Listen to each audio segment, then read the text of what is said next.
Her son-in-law slapped her across the face, inside the company she built with her late husband.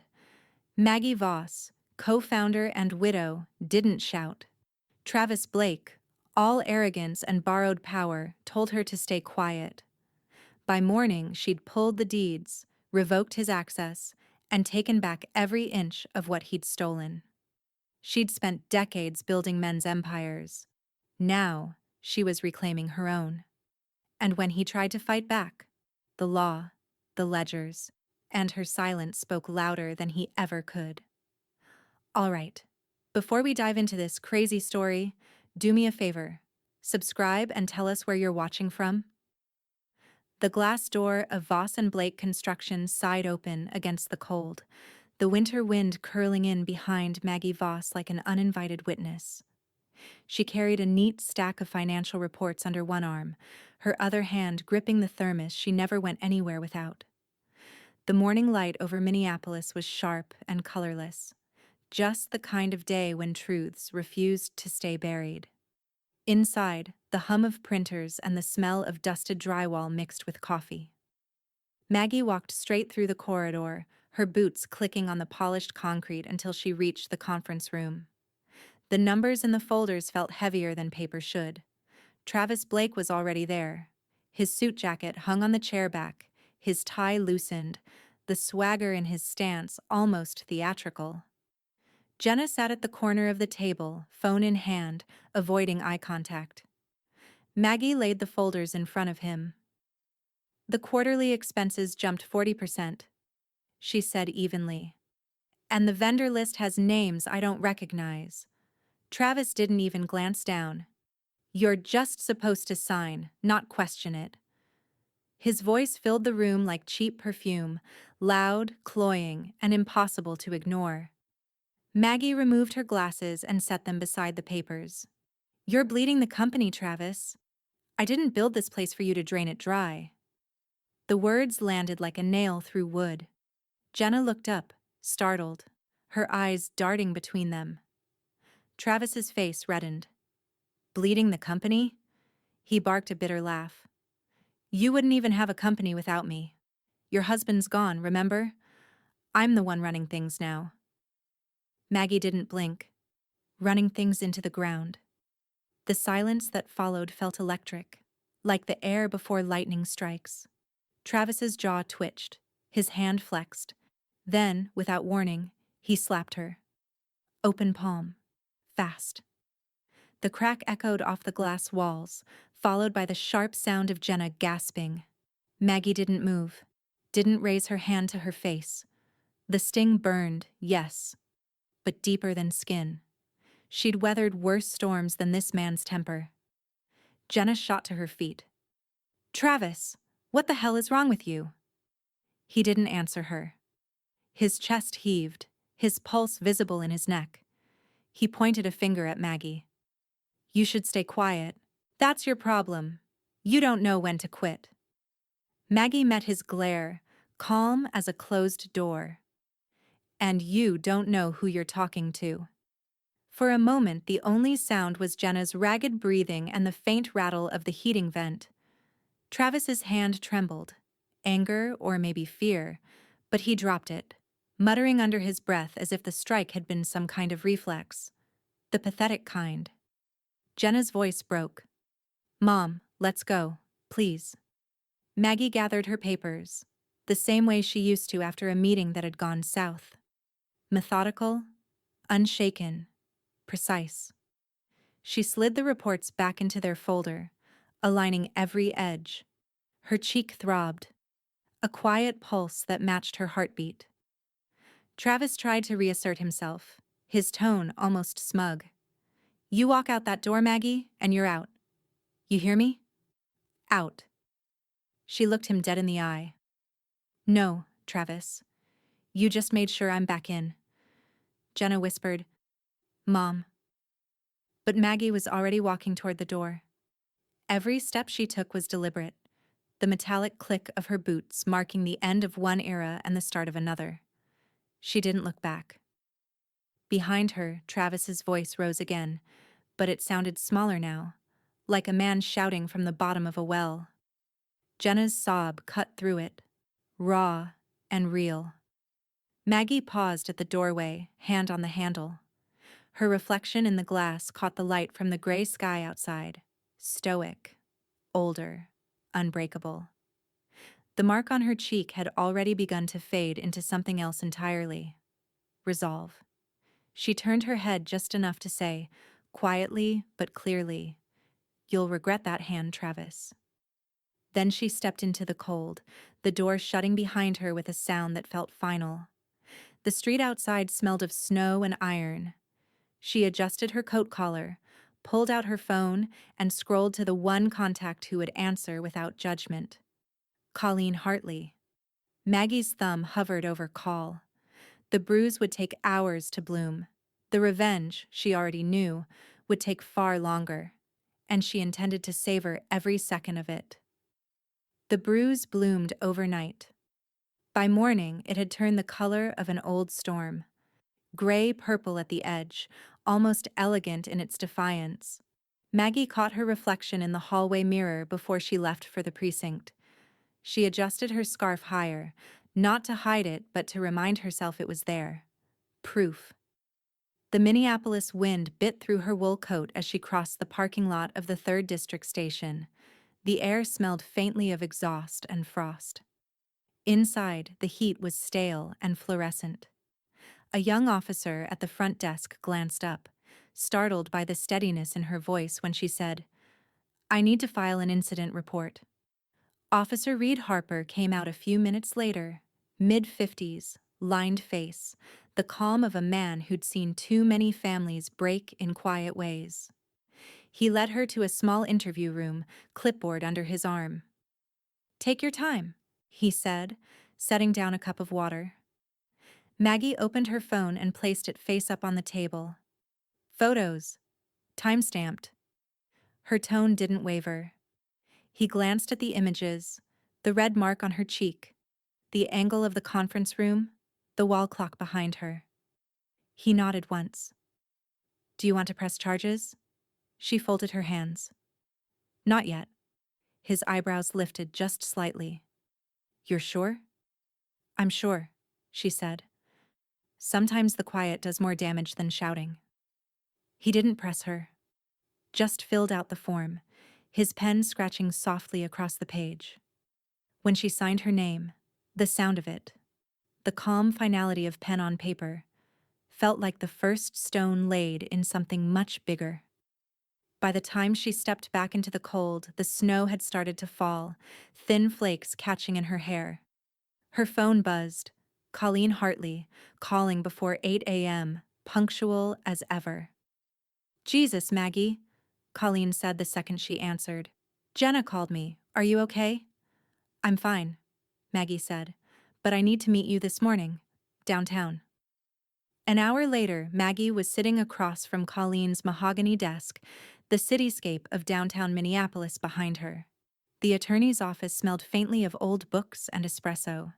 Colleen, sharp as glass in a charcoal blazer, didn't waste time. "He touched you, didn't he?" Maggie didn't reply. She didn't have to. The silence was confirmation enough. Colleen's jaw set. "Then we start today. You still own 51%. You never signed that away." Maggie nodded once.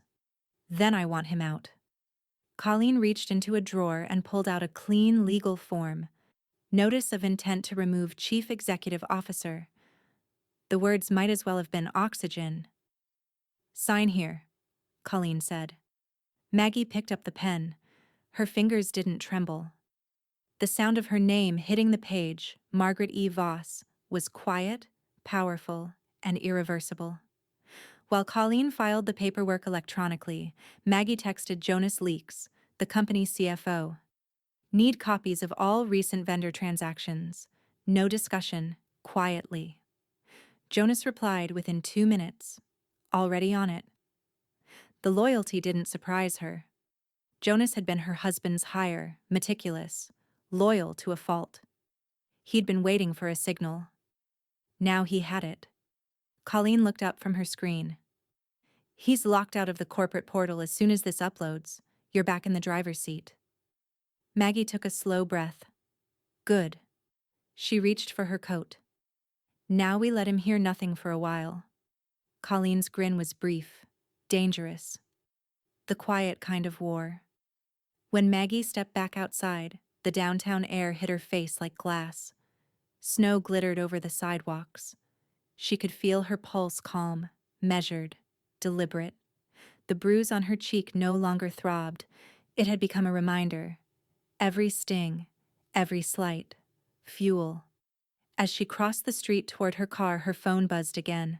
This time, it was Jenna. "Mom, can we talk?" The message sat on her screen, blinking blue against the white of falling snow. Maggie's thumb hovered over the reply button. She thought of Jenna's tears, Travis's hand, and the sound of the door closing behind her yesterday, the moment everything had shifted. She typed 3 words. "Not yet, Jenna." Then she slipped her phone back into her coat pocket, eyes fixed on the courthouse across the street.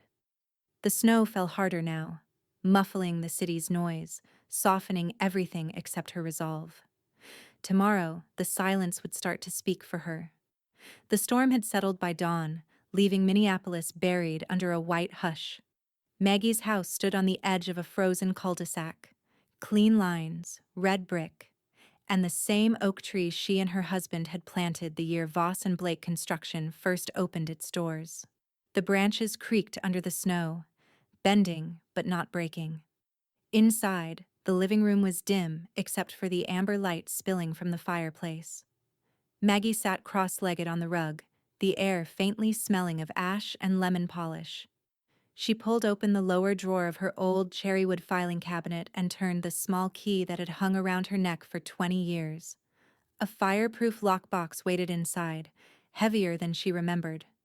She set it on the floor and spun the combination dial, the metal clicking in slow rhythm, like the turning of time itself.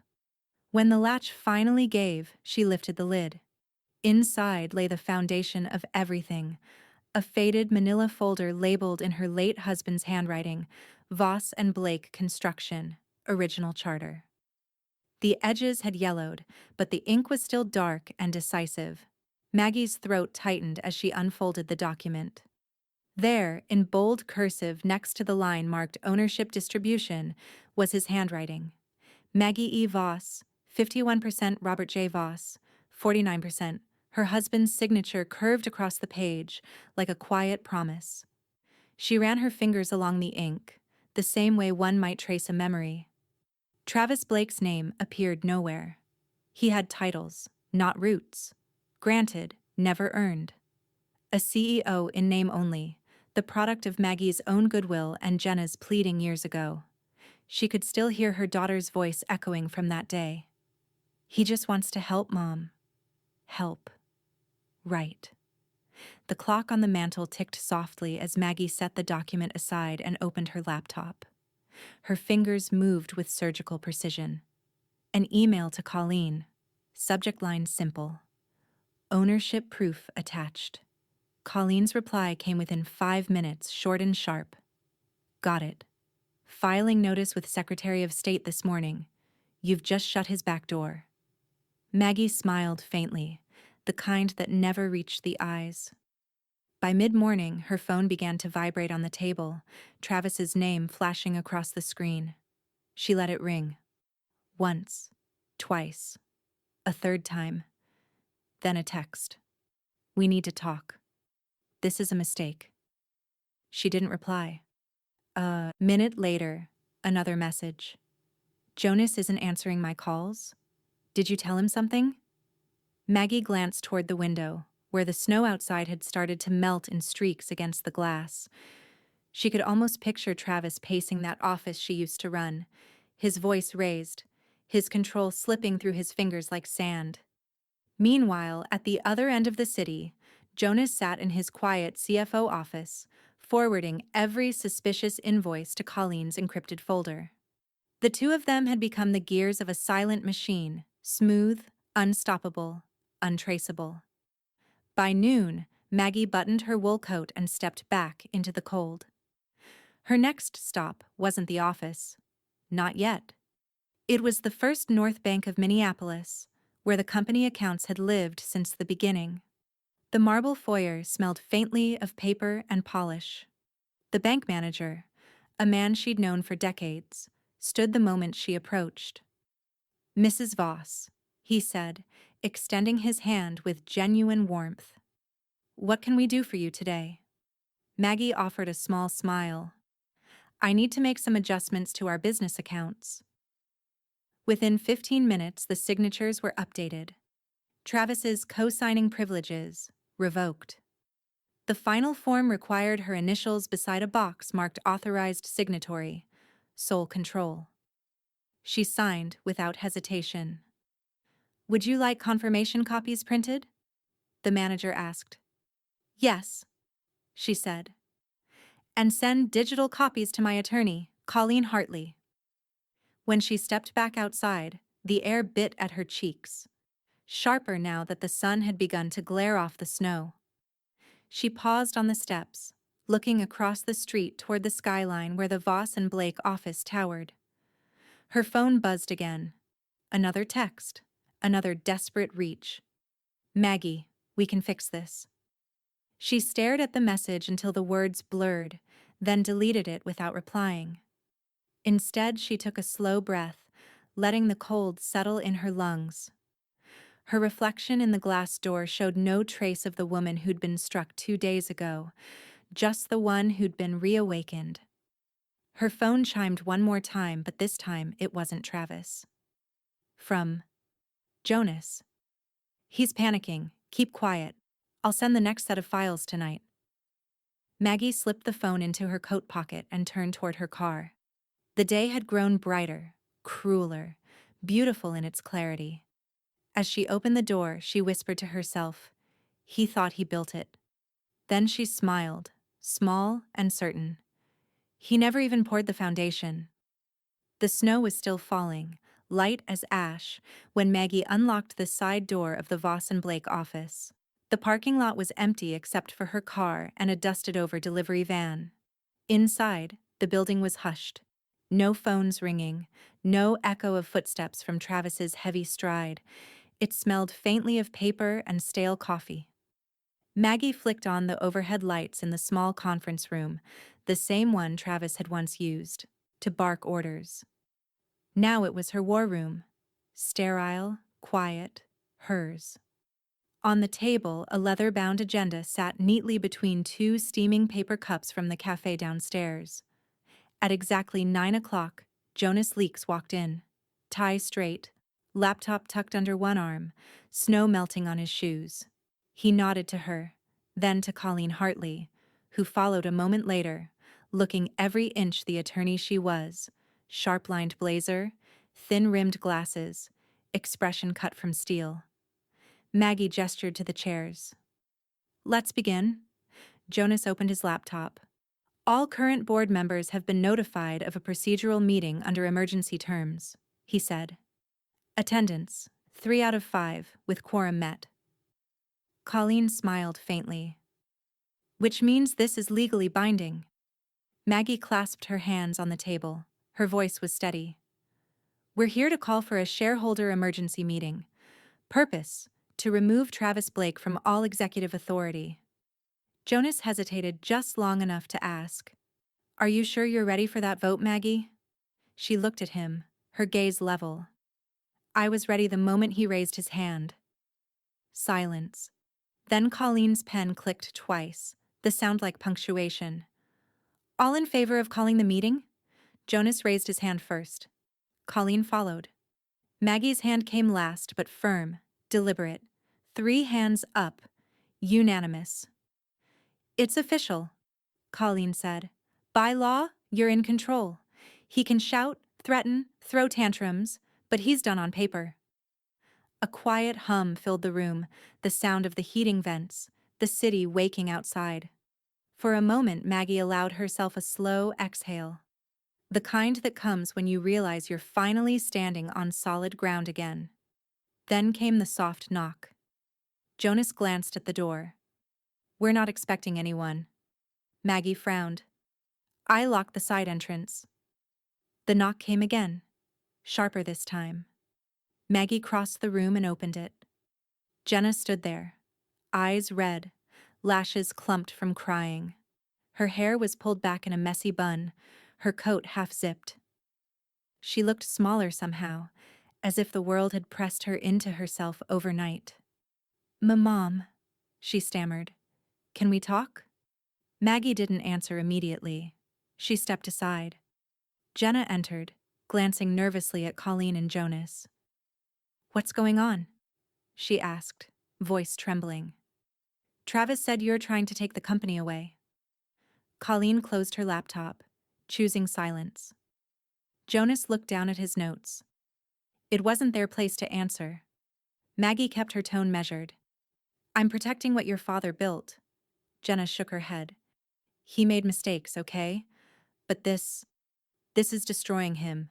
You can't just—" Maggie's voice cut clean through the room. "He laid the first blow, Jenna." The words stopped her daughter cold. Jenna blinked hard, her lip quivering. "You could have ruined him by going to the police." "I didn't," Maggie said quietly. "But I will ruin him in the one place he thought he was untouchable." Jenna's shoulders sagged. She looked from Colleen to Jonas, then back to her mother. "He said you're turning everyone against him." Maggie tilted her head. "He doesn't need my help with that." The tension in the room felt brittle, like thin ice about to crack. Jenna took a shaky breath. "Please, Mom, don't destroy him. Just stop before it goes too far." Maggie studied her daughter for a long moment. The girl who used to build forts in the backyard now stood pleading for the man who'd shattered everything they'd built. Her voice was almost gentle when she finally spoke. "Sweetheart, I'm not destroying him. I'm reminding him whose name is on the deed." Jenna's eyes filled again. "I don't even know who you are right now." Maggie's answer came without hesitation. "I'm the same woman who built this company from the ground up while he played boss in my office." For a heartbeat, Jenna looked as if she might argue. But then she just swallowed hard, turned, and left. The sound of the door closing behind her was softer than it should have been, and somehow heavier. Jonas shifted in his seat. "You did what had to be done." Colleen gathered her papers. "Tomorrow, we call the shareholders. He won't see it coming." Maggie nodded, though her gaze lingered on the door. "He never does." She turned toward the window. The snow had stopped, replaced by a pale, bitter sun cutting through the glass. Out there somewhere, Travis Blake was pacing, shouting into his phone, believing the world still belonged to him. Maggie touched the faint bruise along her jaw. Nearly gone now, just a memory beneath her skin. Her voice was low, but certain. "Let him count his allies. He'll come up short." And as she watched the reflection of her 3 signatures shimmering on the polished conference table, Maggie smiled faintly. The first real move had been made. Tomorrow, the boardroom wouldn't just echo with decisions, it would echo with reckoning. The air inside the boardroom was taut enough to hum. Outside, Minneapolis glowed through frost-tinted windows, skyscrapers catching the pale morning light, the city unaware that an empire was about to change hands. Maggie sat at the head of the table, her posture straight, hands folded on a neat leather folio. A single cup of black coffee cooled beside her. Jonas adjusted his tie at her left. Colleen, expression unreadable, was already scrolling through her tablet, preparing to log the proceedings. The room felt colder than usual. The vents whispered. The clock above the door ticked with surgical precision. The handle turned. Travis Blake burst in like a storm in a suit. Face flushed, eyes bloodshot, tie loose as though it had been strangling him. The door banged shut behind him, rattling the framed certificates on the wall. "So this is how it is?" he barked. "You call some back door. Meeting without me?" Maggie didn't flinch. "Emergency shareholder meeting," she said evenly. "You were notified." He laughed, short and bitter. "Notified? You sent a damn email at 6 a.m. Colleen didn't even look up. "Which fulfills the minimum legal notice under Section 322B 606, subsection 2. You're here, Mr. Blake. Consider yourself officially present. Travis glared at her. You think hiding behind legal mumbo-jumbo changes anything? I run this company. Maggie looked up at him, calm as a judge. You ran it. Past tense. His jaw tightened. You can't talk to me like... She raised a hand, not to stop him, but to still the room. Sit down, Travis. He didn't move for a moment. Then, seeing Jonas's unblinking stare and Colleen's poised stylus ready to record, he dropped into the chair across from her, the leather creaking under his weight. Maggie reached into her folio and slid a folder across the polished table. It stopped just in front of him. You recognize these. Travis's eyes flicked down. His name wasn't anywhere on the ownership page, just two signatures that mattered. Margaret E. Voss, 51%, and Robert J. Voss, 49%. The ink was aged but undeniable. I'm calling a vote of no confidence, Maggie said. Effective immediately. Travis blinked, the words taking a second to land. Then his laugh broke through the silence, ugly, raw. You're out of your damn mind. You can't just... Colleen's voice was crisp, her tone like the snap of a gavel. As majority shareholder and co-founder, she can. And she has 2 supporting votes in attendance. All procedural boxes checked. You're on record, Mr. Blake. Travis's color deepened. You too, he hissed, pointing at Jonas and Colleen. Your career suicide following her. She's sentimental. She's... Jonas's voice, quiet but steady, cut through. You lost my confidence when the book stopped balancing. For the first time, Travis faltered. You think you can... Jonas, I gave you that CFO job. Jonas's tone didn't change. And I'm keeping it because she built the company that gave you yours. Silence again. Thicker this time. Maggie could feel the hum of the fluorescent light above them, the faint hiss of Travis's breath. Colleen set her tablet flat. Motion on the floor. Removal of Travis Blake as Chief Executive Officer, effective immediately. Votes in favor? Jonas raised his hand. Colleen followed. Then Maggie, slow and deliberate, lifted hers. Majority rules, Colleen said. Motion carried. Travis surged to his feet, palms slamming against the table. You can't do this? Maggie stood too, calm, poised, immovable. I just did. For a moment, neither of them spoke. Travis's chest rose and fell, his pulse visible in his throat. Maggie's gaze didn't waver. Then she added softly, but with the weight of law behind every word. You're officially removed. The words hung in the air like a verdict.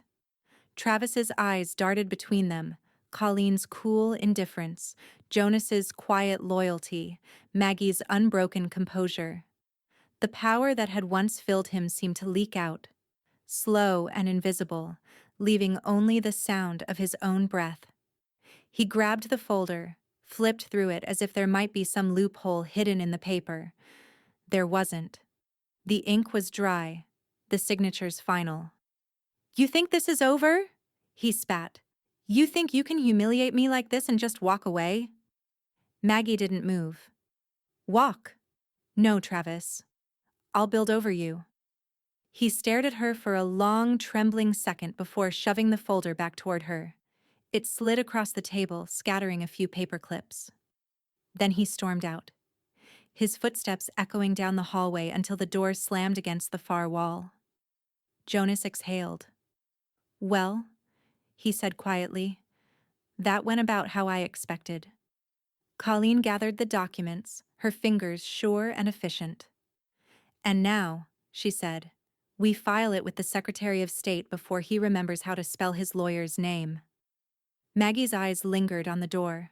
Beyond it, she could hear the faint echo of Travis's shouting, distant and pointless. She pressed a hand against the table, steadying herself. The adrenaline was still humming in her blood, but underneath it was something stronger. Control. Her voice came out calm, almost serene. The noise will pass. The power won't. Jonas glanced at her. You're not even shaking. Maggie smiled faintly. That's because this isn't anger, Jonas. She looked toward the window where the city stretched wide and bright. It's reclamation. The word settled into the air like a promise, one she fully intended to keep. By Tuesday morning, the snow along the curbs had turned to gray slush, and the city hummed again. Normal life resuming, unaware of the quiet excavation happening inside Voss and Blake Construction. Jonas Leeks had been in the office since dawn. The blinds were drawn, the only light coming from the glow of his monitor and the hum of the radiator. His desk, usually neat to the point of sterile, was cluttered with spreadsheets, bank statements, and printed invoices, all laid out like evidence at a crime scene. He rubbed his eyes, then leaned closer to the screen. The pattern was subtle at first.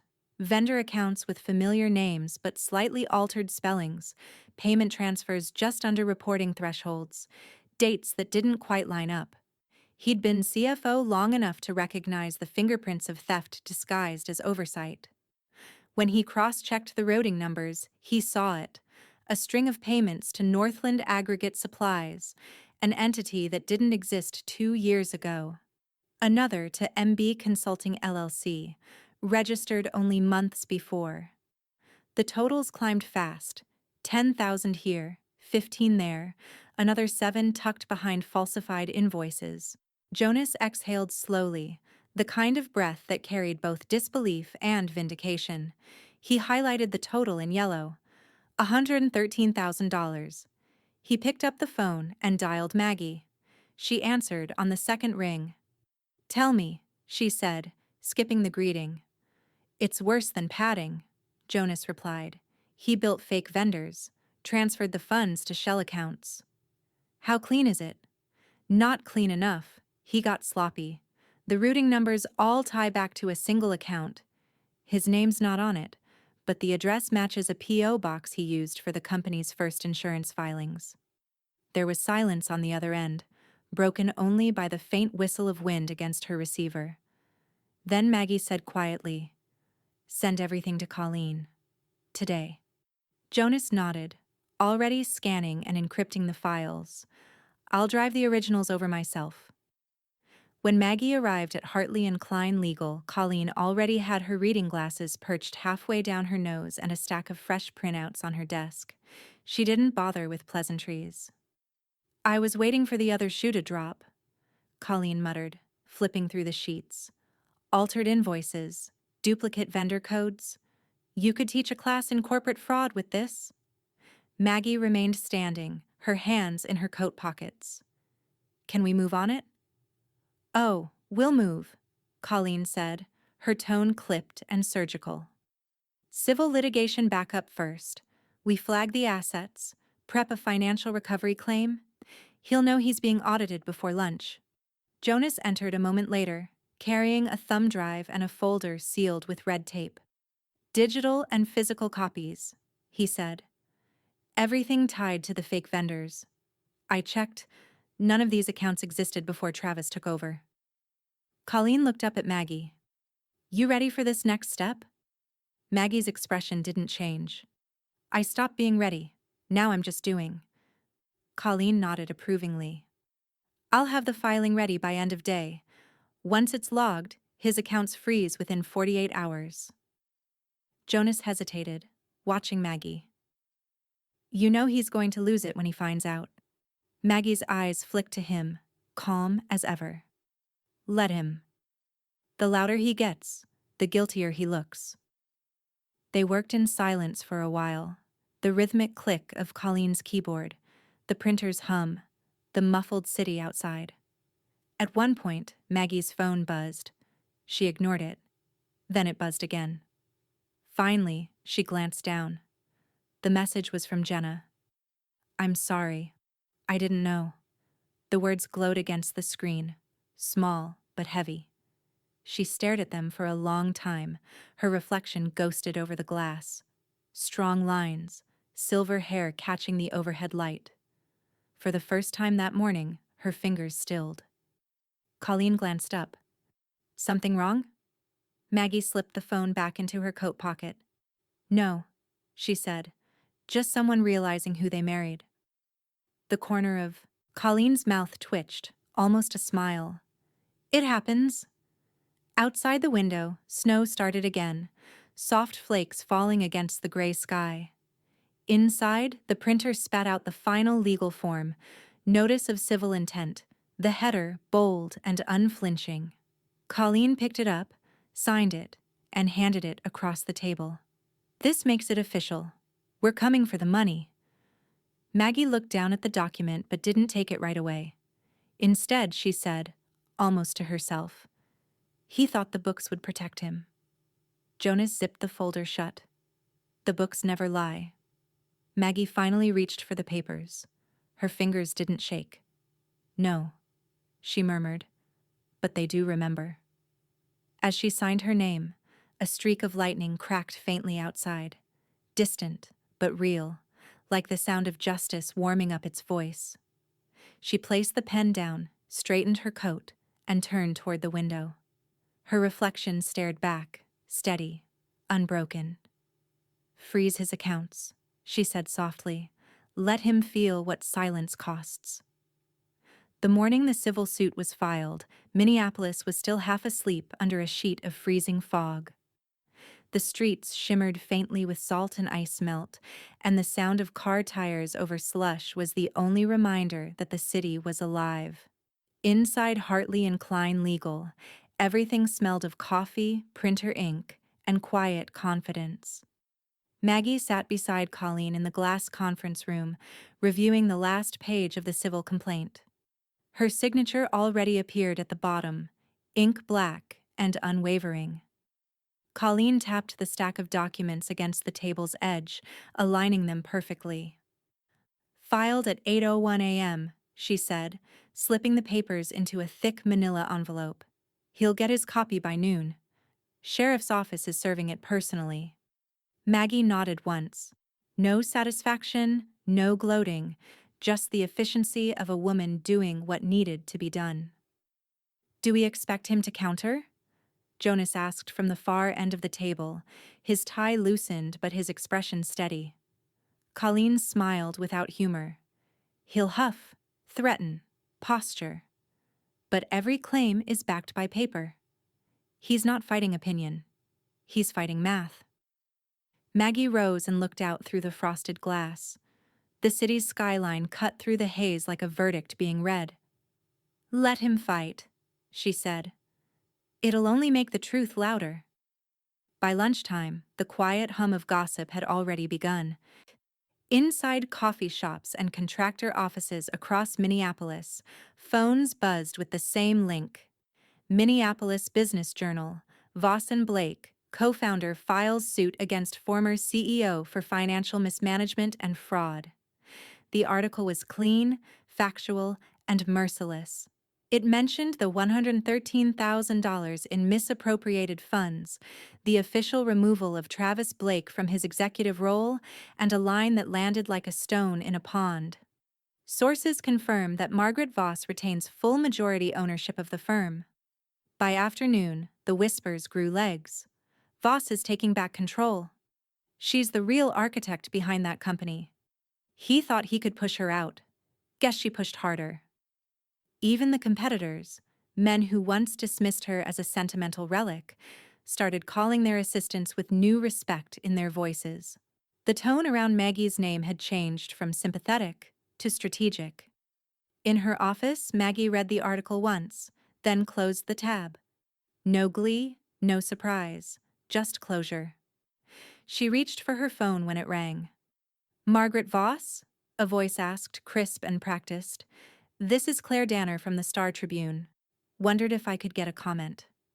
Off the record? Maggie paused. She could hear traffic in the background, the faint clicking of the journalist's keyboard already waiting for the quote. For years, she'd declined these calls. Let men like Travis talk while she kept the company upright. Not this time, she said. There was a pause. Then Claire's voice softened with interest.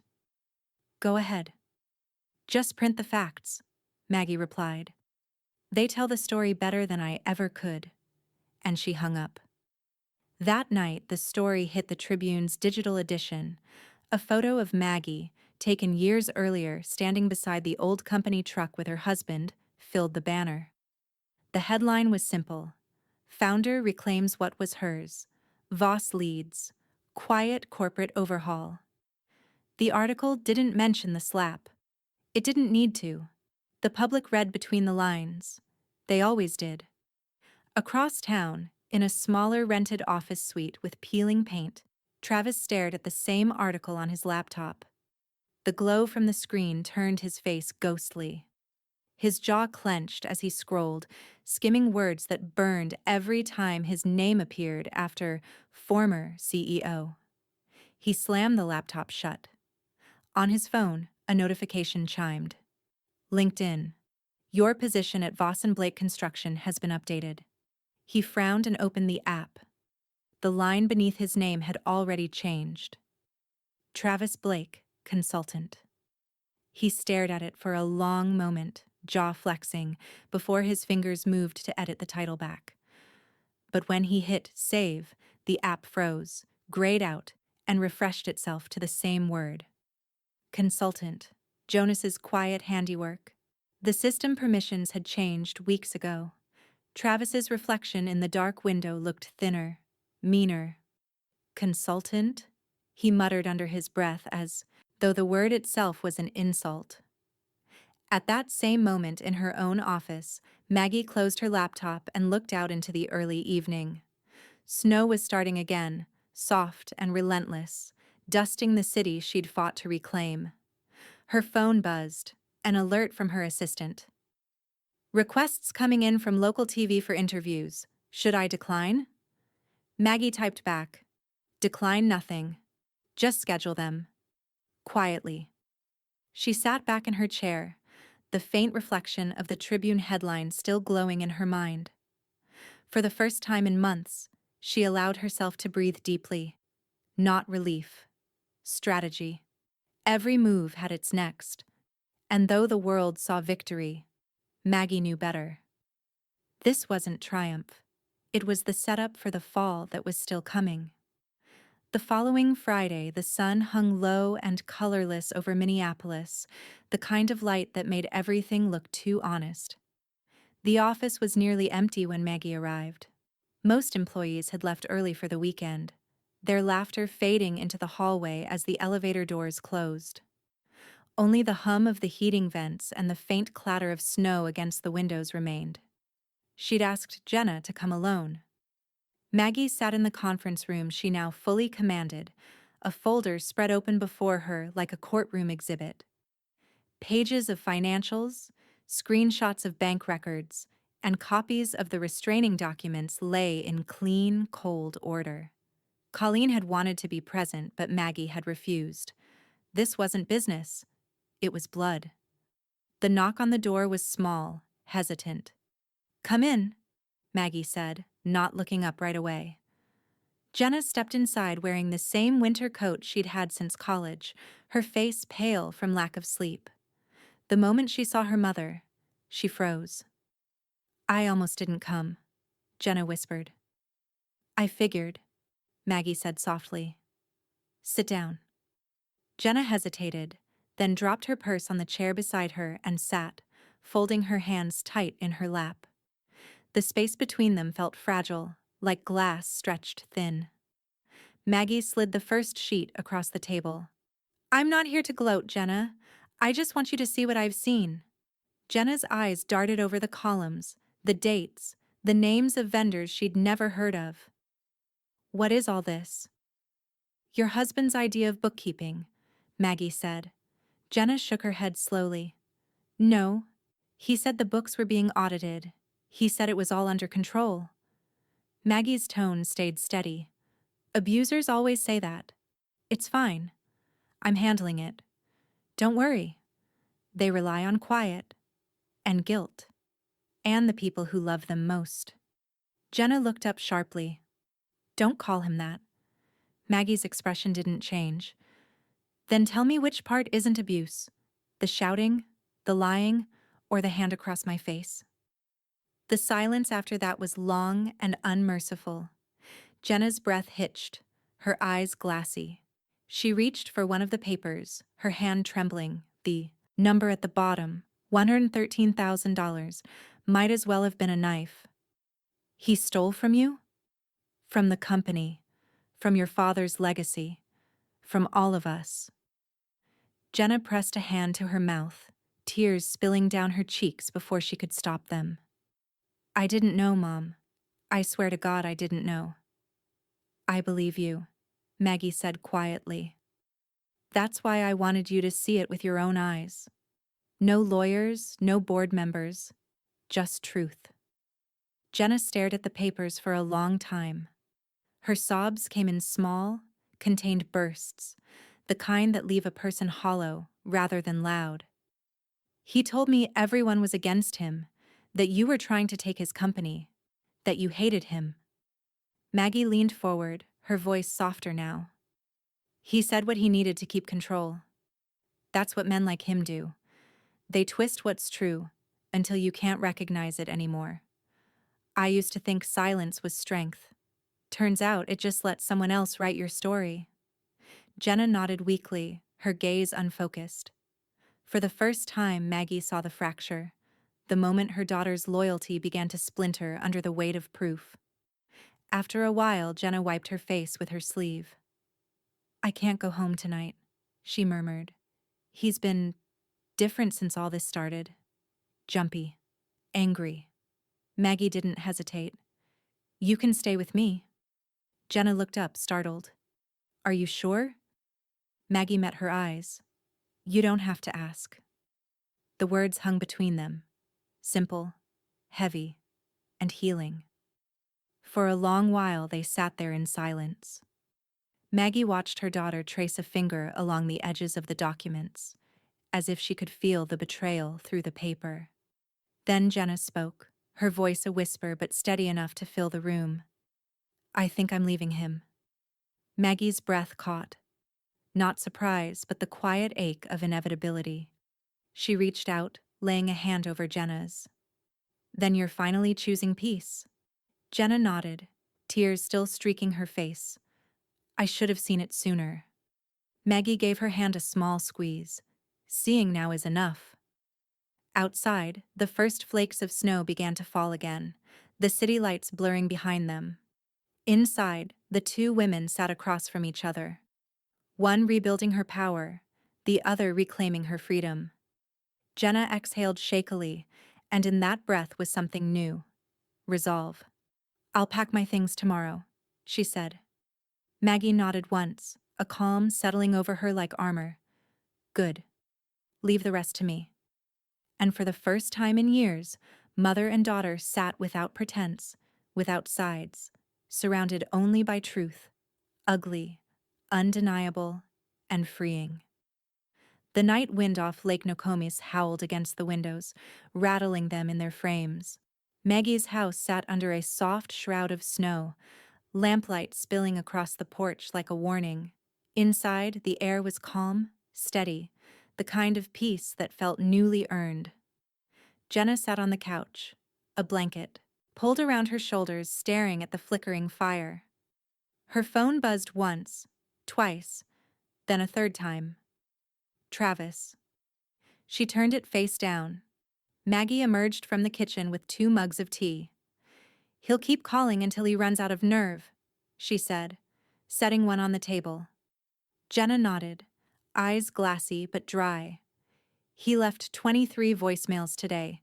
I stopped listening after the 5th one. Maggie sat beside her, the sofa creaking softly. He's realizing you're not coming back. Men like him confuse ownership with love. Before Jenna could answer, a car door slammed outside, loud, sharp, final. Then came the pounding on the front door. Maggie! The voice was rough, raw. Open the damn door! Jenna froze. Her mug trembled in her hands. He found me. Maggie rose slowly, steady as ever. Stay here. But Jenna stood too. No, I'm done hiding. She took a shaky breath, grabbed her phone, and hit record. Maggie's hand hovered near the light switch as she opened the door. The wind blew snow into the entryway, and there he was. Travis Blake, red-faced, eyes wild, his coat unbuttoned as if he'd run all the way from the car. "You think you can turn my wife against me?" he spat. "You think this is over, Maggie?"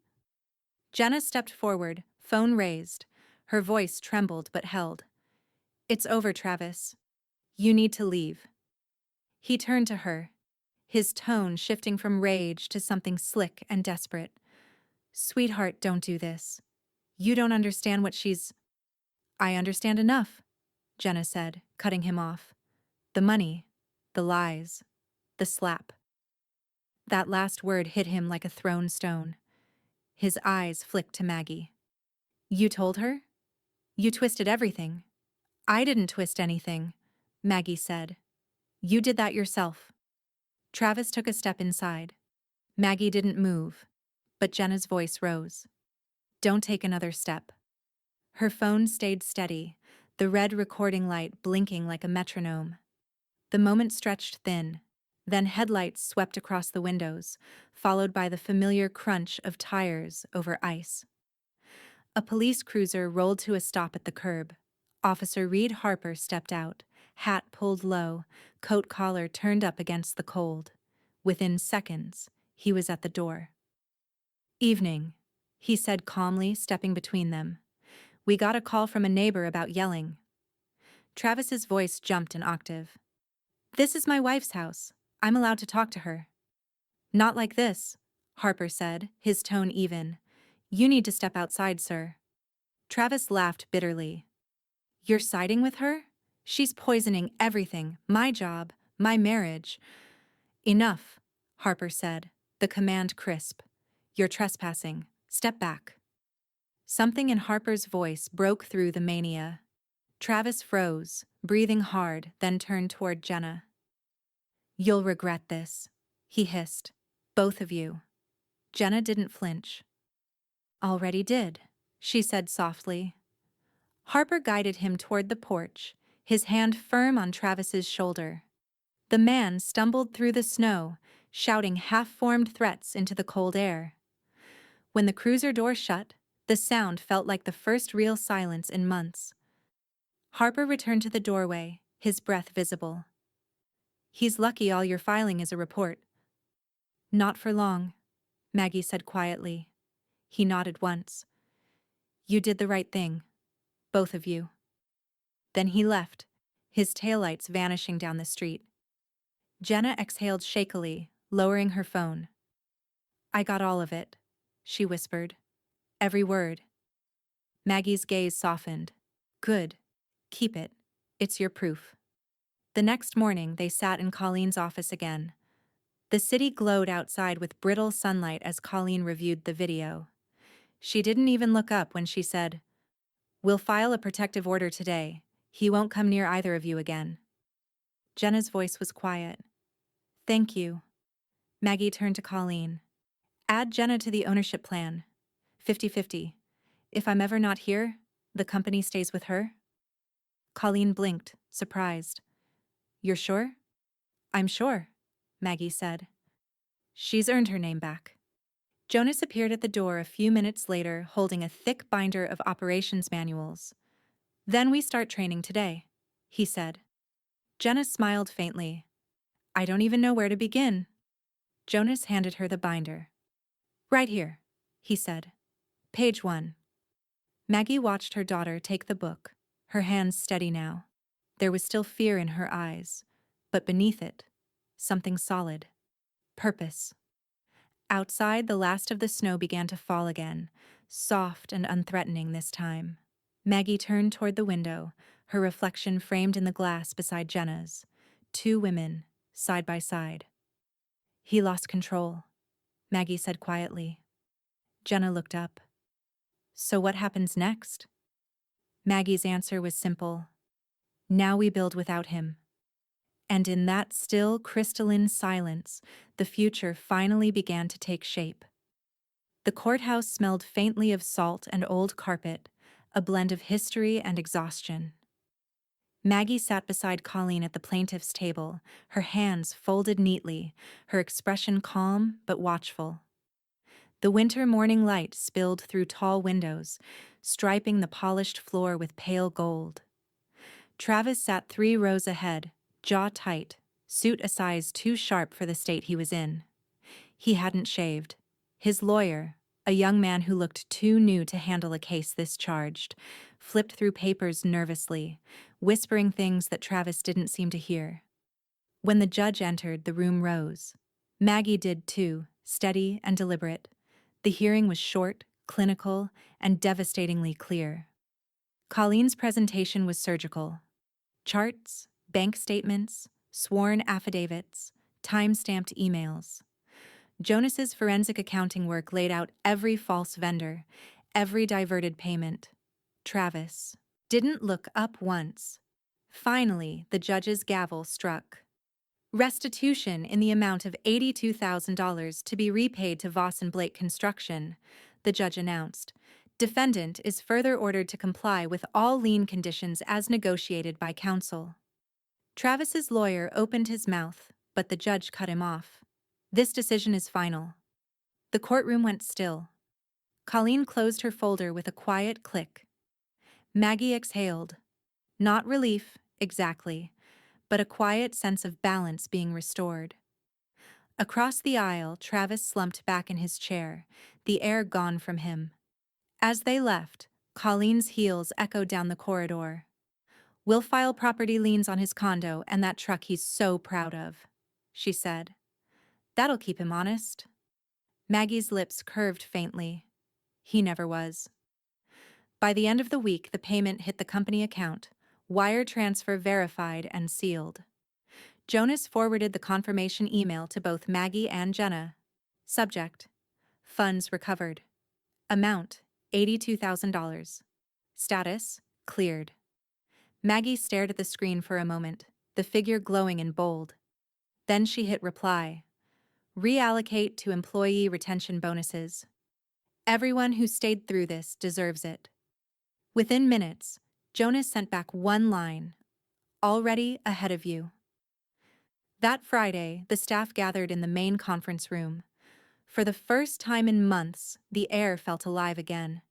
Coffee brewing, quiet chatter filling the space that had once been ruled by tension. Maggie stood off to the side, letting Jenna take the podium. Her daughter looked confident, hair pulled back, blazer crisp, eyes bright. Jenna cleared her throat, her voice carrying steady across the room. "I know it's been a long few months," she began. "A lot of you wondered what would happen to this company, to your jobs, to everything you helped build. But the truth is simple." She paused, smiling faintly. "We're not broken. We're back." Applause rose. First tentative, then strong, echoing through the office's open beams. Maggie caught Jonas's eye. He gave her a small nod. It wasn't just business. It was resurrection. After the meeting, Maggie lingered by the window overlooking downtown Minneapolis.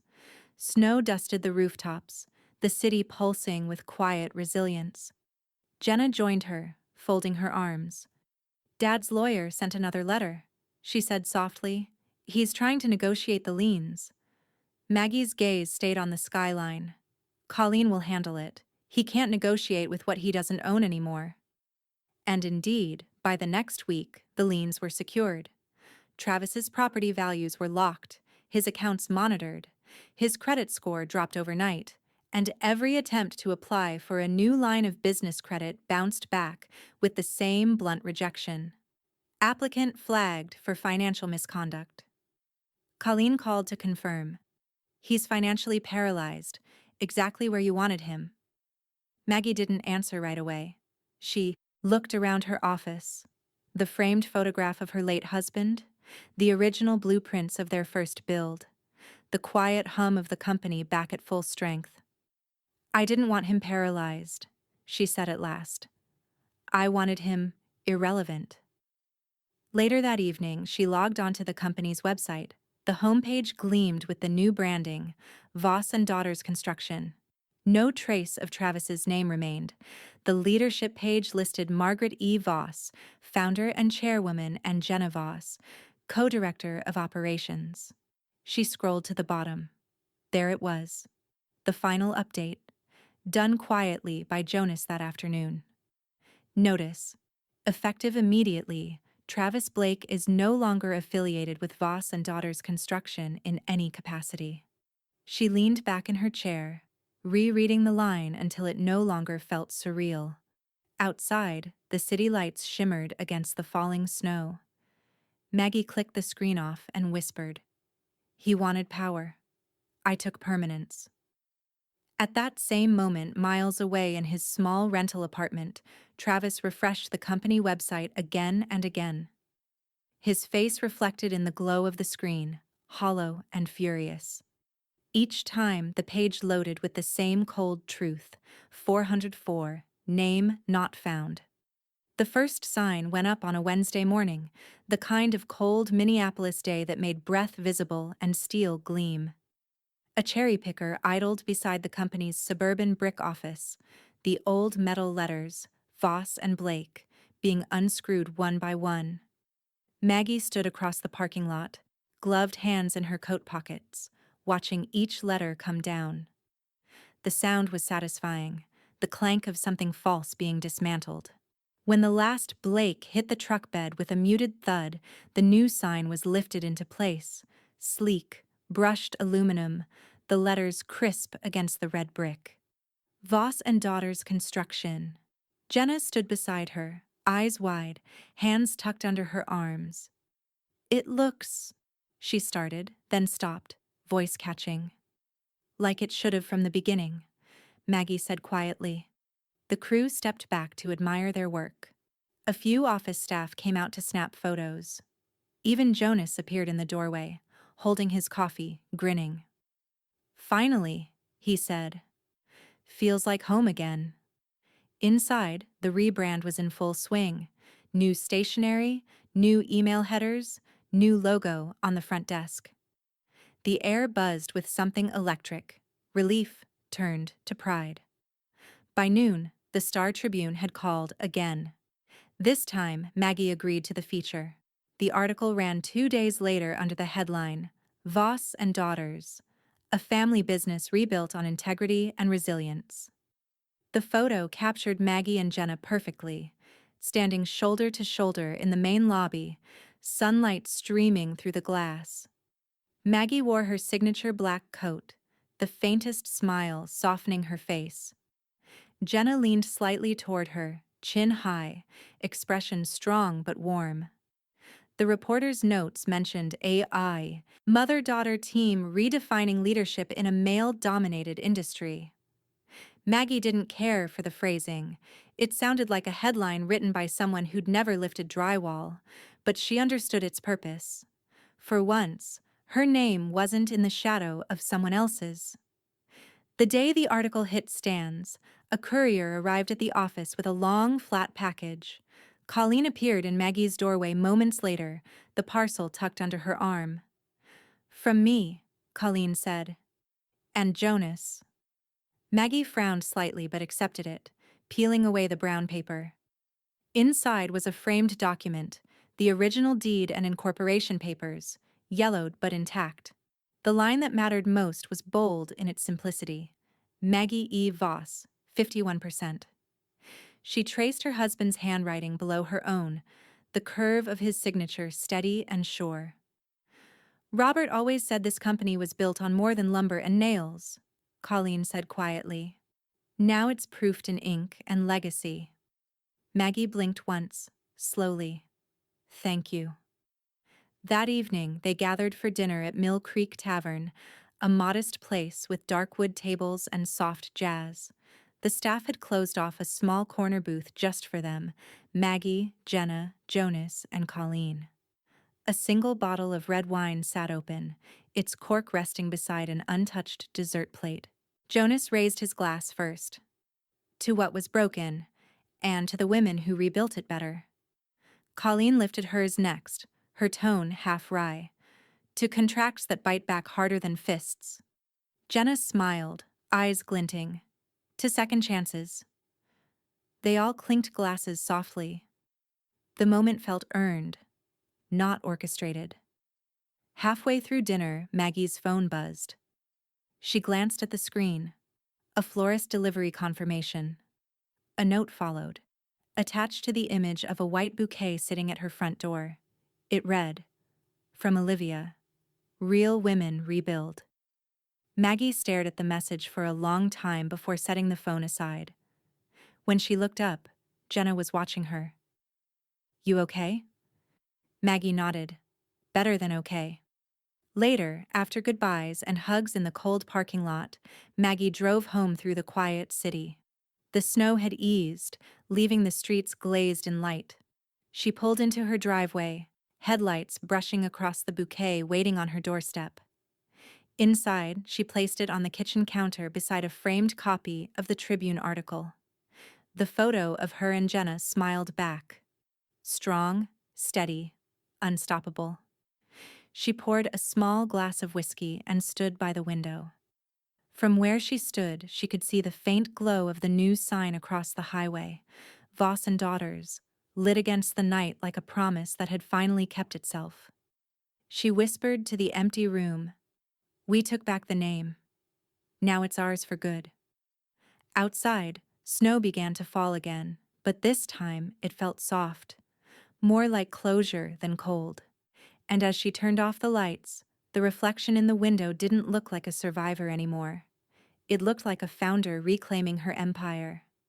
The television studio lights were harsh but clean. No shadows, no hiding. Maggie sat on the set's modest couch, a thin microphone clipped to her lapel.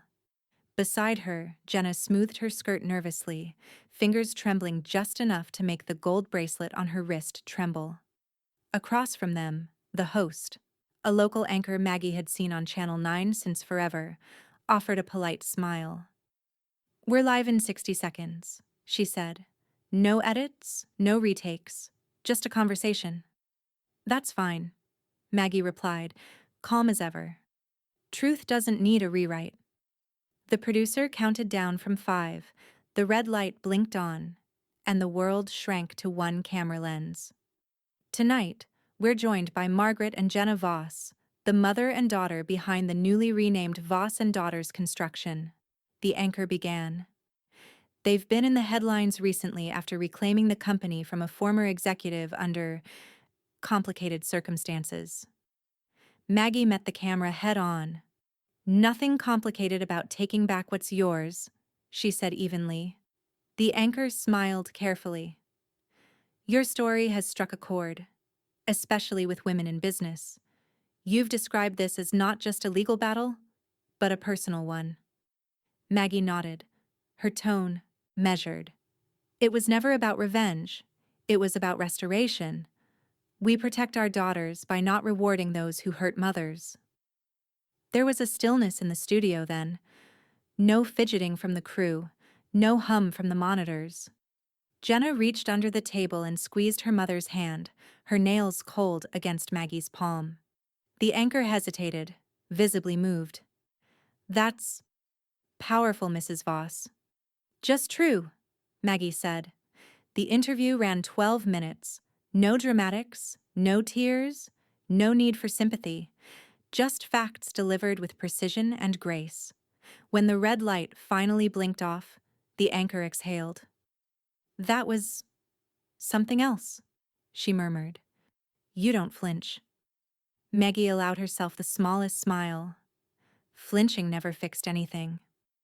They left the studio to find the snow falling again, gentle and bright under the parking lot lamps. Jenna was quiet as they walked to the car. When they got in, she turned to her mother and whispered, "You make it look easy." "It wasn't," Maggie said. "But it's done." She was wrong, because it wasn't. That night, as Maggie sat in her study reviewing new client contracts, her email notification pinged. One new message. From Travis Blake. Subject: "Let's end this quietly." She opened it without hesitation. "Maggie, we've both said and done things we regret. You've proven your point. The company's yours? Fine. But this publicity, this spectacle, it's beneath both of us. You've got your name back. Let me have mine. I'll disappear if you stop feeding the fire."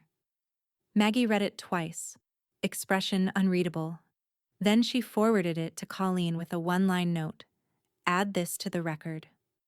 Colleen called 5 minutes later. You know what this means? He's watching the coverage, Maggie said. He's unraveling. Colleen's tone sharpened. You don't respond. He ended it the second he put hands on you. I know, Maggie said softly, but he doesn't. 2 days later, the Star Tribune ran a follow-up, this time focused on Jenna. The headline, Daughter Steps Forward, How the Next Generation is Building a Safer Legacy.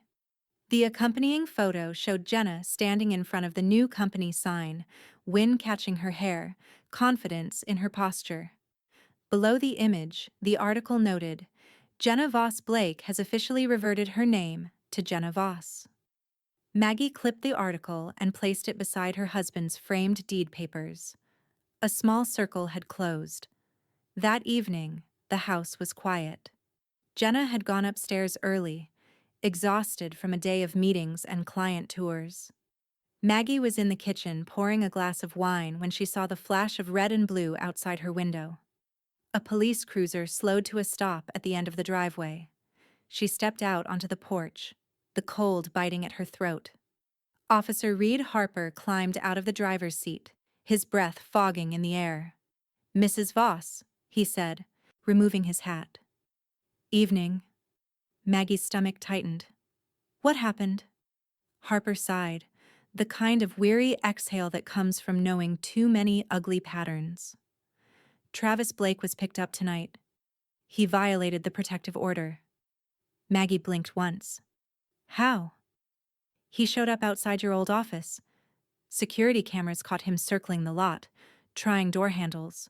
When the patrol arrived, he had an envelope with your company's logo in his car. Jenna appeared at the doorway behind her, voice trembling. Is he? In custody, Harper said. He won't be out soon.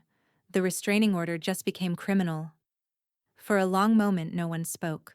The snowflakes swirled silently in the porch light. Then Maggie asked, her tone measured. Was he armed? No, ma'am, just angry.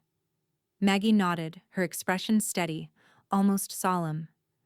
That's more dangerous than a weapon. Harper gave a respectful nod. You're safe now. Both of you. When he left, the cruiser lights faded into the distance until only darkness and snowfall remained. Jenna stepped closer, her voice barely a whisper. I didn't think he'd actually... Of course you didn't, Maggie said, resting a hand on her daughter's shoulder. We never do. That's how they get so close. Jenna's tears welled again, but this time they didn't fall. What happens now?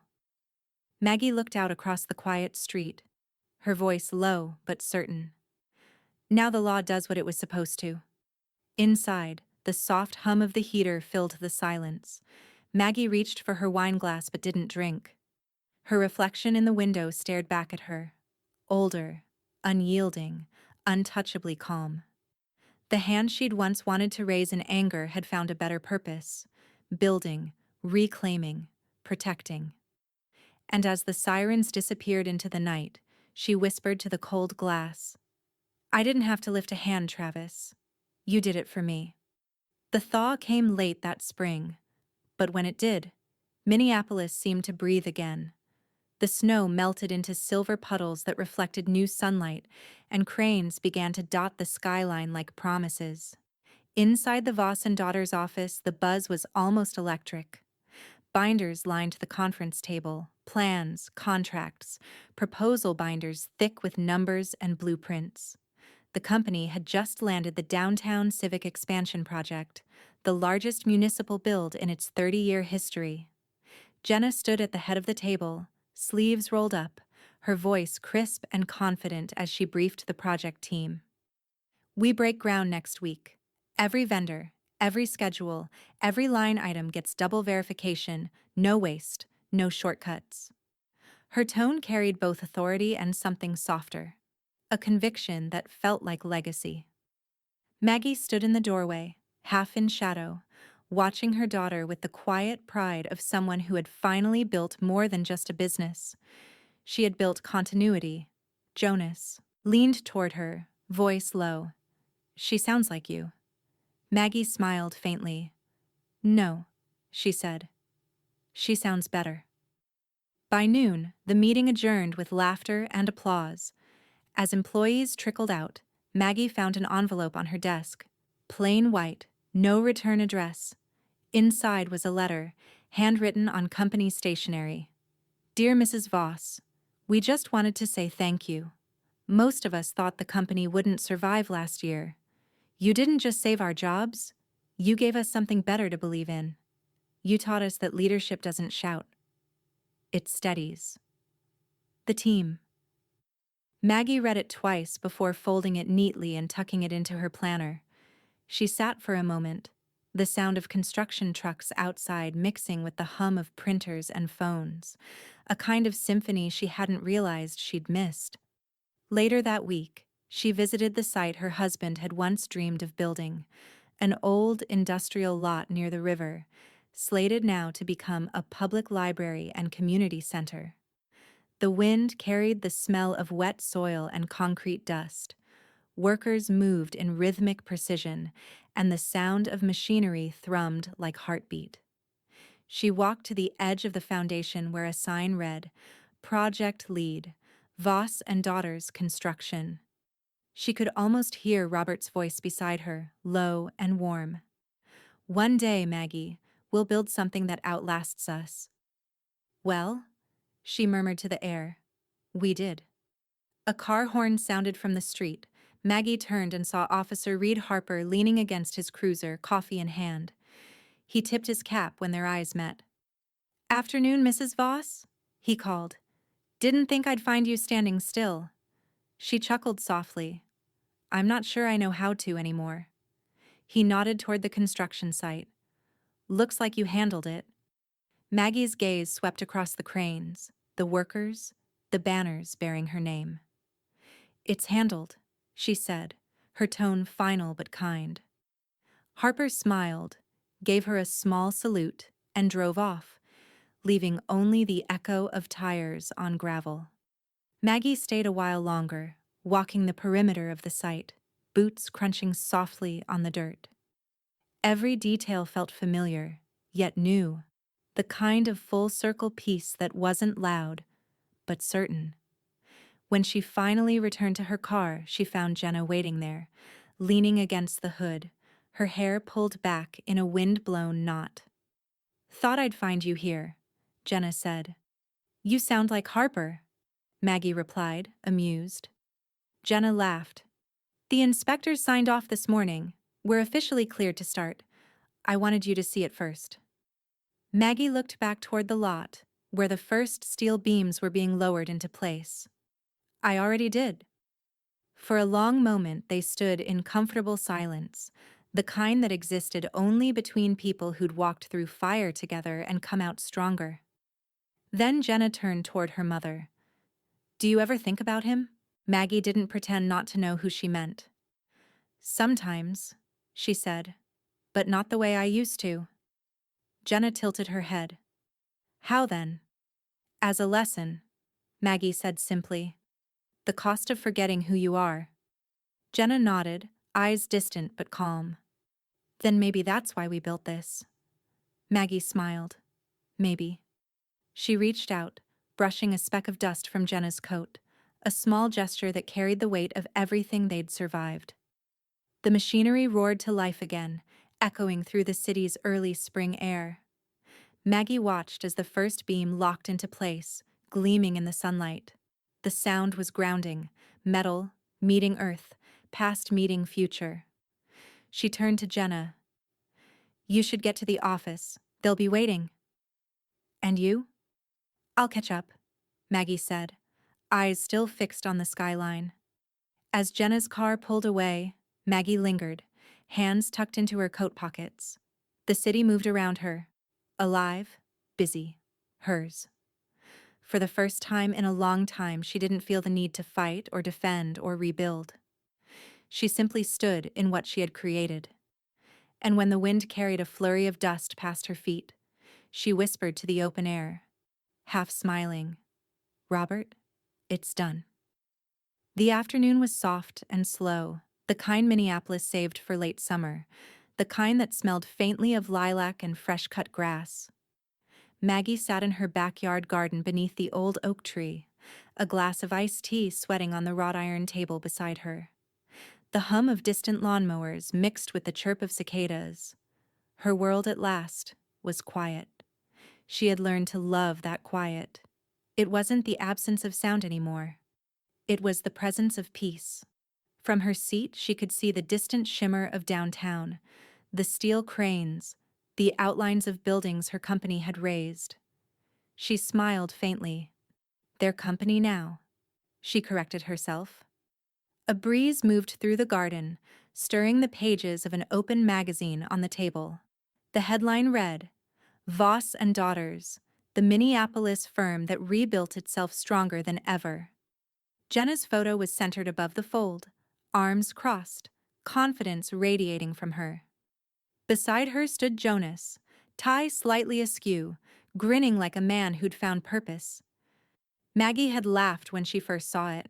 They looked like the future. The phone on the table buzzed with a text. "Jenna, just wrapped the city meeting, contract approved. Jonas says we celebrate tonight. You joining?" Maggie typed back, "Tell him to order the salmon, I'll bring dessert."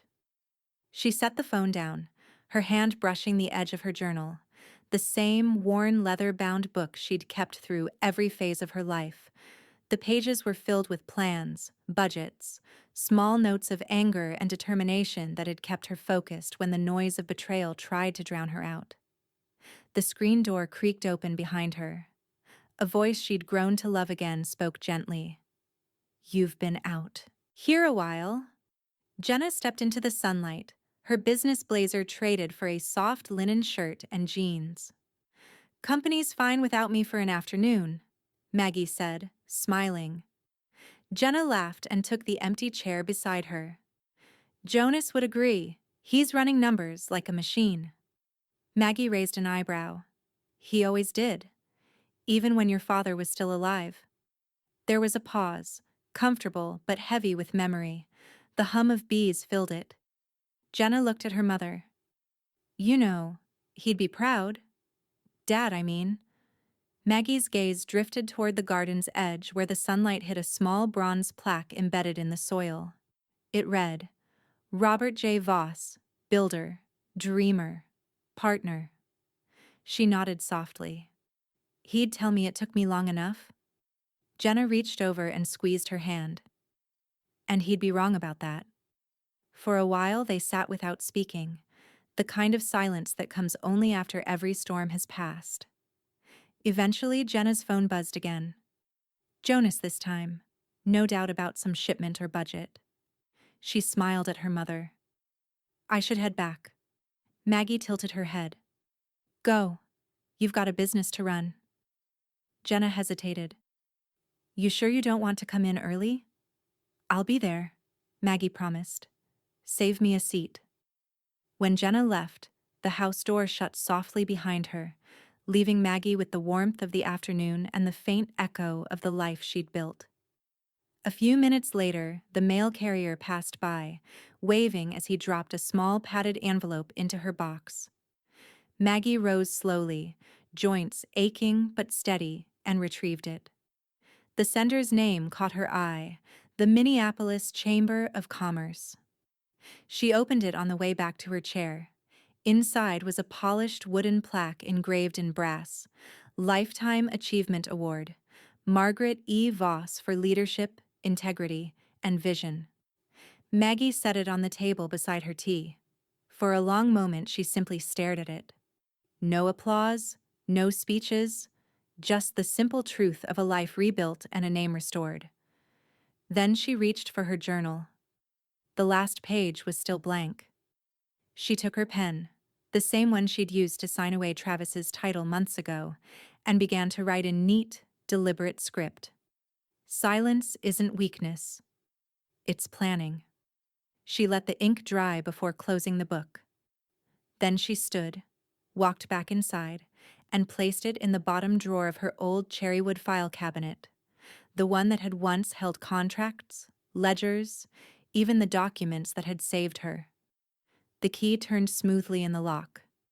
In the hallway mirror, she caught her reflection. Older, yes, but unshaken. Behind her, through the window, the late-day sun lit the company's newest building on the horizon, its steel frame glinting like a crown. She took one last sip of her tea, savoring its cool sweetness, and whispered to the quiet house around her. He struck my face once, and I erased his name forever. The glass clicked, gently against the table as she set it down, the sound small, but absolute. Outside, the cicadas droned on, unbothered and endless. And for the first time in years, Maggie Voss allowed herself the rarest luxury of all: stillness, because the empire was safe. The legacy was secure, and the silence finally was hers.